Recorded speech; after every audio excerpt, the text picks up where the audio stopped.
ashamaa jirtu kabajamtoota hordoftoota chaanaala calanqoo ICT YouTube. Arraan tana gaa mata dureen qabadhee isiniif dhiyaadhe. Paaswordii dagatame. Paaswordii googilii kan dagatame jechuudha. Akkamitti sirreeffannaadha. Yaanni namoota hedduudha. Googil akkaawuntii keenya paaswordii isaa dagannee akkamitti sirreeffannaa jee namni hedduun na gaafachaa jira jechuudha. Nama tokko lamaa miti nama hedduudha. An gaafiin takka yeroo niifiin viidiyoo takka dalagu. Yeroo namni na gaafachuu guddise waan isa irratti xiyyeeffadhee dalaga.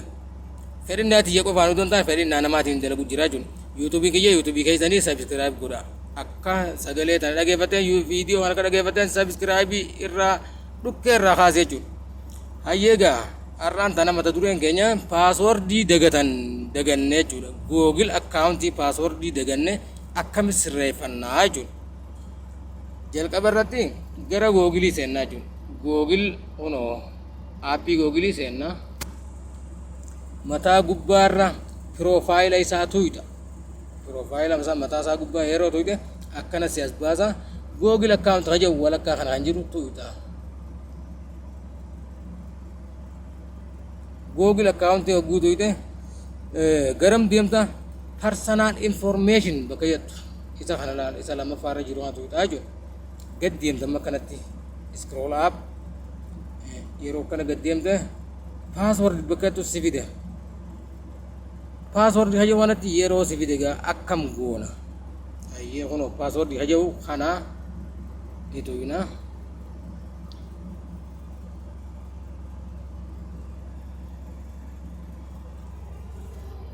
Rakkoo shabakaatii neetworkiin dadhabaadha hedduu intarneetii dadhabaa waan ta'eef obsaan na waliin turaadhaan isin ija akka hin hifanne isinuu daqiiqaa waa xiqqoo waan gabaabduudha hanga kana walumaan finnaa jechuudha. Ayyee amma kanatti ibduuba nu deebise jechuudha. Sababa neetworkiitiin ibduuba nu deebise ammallee itti deebinaa jechuudha. Paaswordii duwinaa.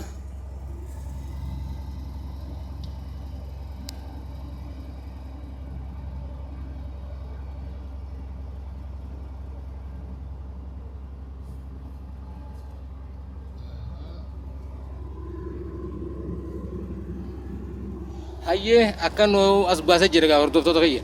Amma laal maal goona enter your password nuti dagannee jirraami.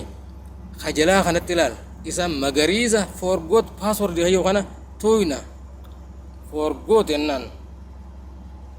Emaila keenya Google keessaa qabnaa jechuudha. Emailii ni qabnaami. Hayyee gaa ammaan tan kunoo akkana nu as fide jechuudha. Gabatee lama nu as fide new password itti naqadhuu jira. New passwordii akkam jennee itti naqanna walumaan akkana goota akkuma feete goote itti naqxaa jiru. Laal akka feete goote itti naqxa hogguun jiru lakkoofsuma feete akkaataa feete itti naqxa odoo hin taane waan irra dhaabbattee passwordii kana uummattu qabaachuu qabda. Maqaa keetirraa eegaltee timoo maqaa akka feetetti qubeeleedhaa fi lakkoofsa mallattoolee adda addaa yoo itti gootee banatte hedduu cimaadha. Lakkoofsa qofatti naquu fakkeenyaaf namni hedduun lakkoofsa bilbilaa fa'aa itti naqa. Lakkoofsa bilbilaa itti naquun paaswordii cimaa hin gootu. Qubeedhaa fi lakkoofsa mallattoolee fakkeenyaaf mallattoo gaafiidhaa, mallattoo saayin doolaarii jechuun mallattoo doolaaraa, mallattoo riqichaa waan adda addaa kanatti gootee lakkoofsatti gootee akkasi banattuun kee hedduu paaswordii cimsa. Kanaaf an akka fakkeenyaatti amma Oromoo haa jechuu barbaadu. Oro godheetumaan lakkoofsatti naqa. Isa kana kanin hedduutti fayyadamuu miti kanin itti nama barsiisu. Gmail hedduu waan qabuuf hayyee rakkoon irraan fiduu jechuudha. Hayyee ro fakkeenya laal amma qubee guddaadha laal. Arri lachuutu qubee gurguddaadha. Akkanatti uummachuu qabda jechuudha akkan dagannatti. Hayyee amma gaa tokko lama godheetuma amma 5 jaajiin tokko lama godheeti irra utaalee 5 jaa 3 fi 4 jidduutti irra utaalee jechuudha. Ati immoo waan feete godhuu dandeessaa jechuudha. Arri jedhame amma dhumarrattis Oroo ennee miti arri ennee mi Oroo moo laal akkanatti takka ammoo akka isinii galutti akka waan biraa itti fayyadamtanitti haa waan biraa fayyadamu isin garsiisuudhaaf muuxannoo namni walirraa harkata mallattoo kanatti godhi isa kana laal mallattoo riqichaatii fi aatii kana jiru aatii ama inni kun kan iimeelitti fayyadamu kanaa jiru isa kana akka qaqqabdee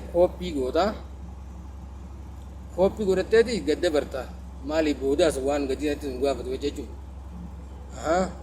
asirratti isa kooppii godhatte san qaqqabdeeti irra neeyxa tokko nuu ta'emi change jennaan jechuudha your password was changed your password was changed haala kanaan sirra jechuudha amma gaa get started nun jee jira hogguu kanatu ine garam nu geessa lakkoofsa irratti idaadhu jedha lakkoofsa irratti idaadhu waan garaagaraa godhu hin deessa jechuudha get started enneen isa paaswordii jijjiirra kana jechuudha haala kanaan jijjiirrachuun keenya bareedaadha jechuudha waan ammalaa lakkoofsaas itti naqi amma sign in recovery jedha sign in recovery kajehu lakkoofsaa recovery godhuudhaa fi emailaa recover godhuudha lakkoofsa itti naqita yoo feete immoo iimeelatti naqite iimeelli kun isa kana osoo hin taane isa googilii kana osoo hin taane iimeela biraa jiru yoonii fi maan tana iimeela kanaan googil kee seenuu dandeesse isa recover gooteen san irratti miiseejiin sii dhufti miiseejii san fuutee itti naqita haala saniin wal siif utubee jechuun noonu yoonii fi iimeela kee kanaan seenuu dadhabde isa recoverii goote kanaan seentaa jechuudha kanaaf isa akkuma laal isa googilii kana barattee turte sanitti isa recover ka jehu kanaas iimeela tokko uumta iimeela kee tokko jawwaala kee keessatti moobaayila kee keessatti jechuudha iimeela tokko baratta jechuudha iimeela kana san baratteeti isa san irratti recover goota jechuudha recover iimeeliin iimeela biraati malee iimeela kanaati namni hedduun iimeeluma kanuma irratti recover godha kana hin ta'u kun yoo kanaan seenuu dadhabdee kan biraatiin akka seentuuf inni nuus gaafate lakkoofsaan maleedhaan baneen wanni lakkoofsa sin na gaafateef googil kiyya kana jechuudha iimeela kiyya kana iimeelaan ammaan ta'e ittiin nama garsiisu jiru kana ittiin nama garsiisu inni kuni lakkoofsaan malee hin bane waan lakkoofsa malee baneefi haawalsi jemsu akka verify godhuu dandeessuuf lakkoofsa itti dabalii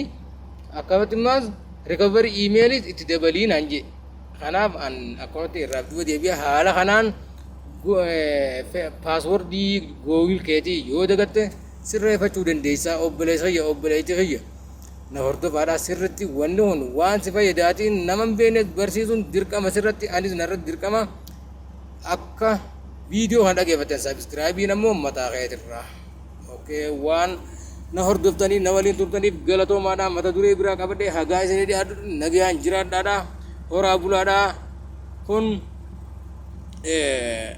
waan yeroo hundaa jechuudha koomantii irra dhaabbadhee dalagu waan taateef koomanti godha achi booda immoo anis waan koomantii keessanii laalee waama feetan irratti viidiyoo isiniif dalagaa jechuudha.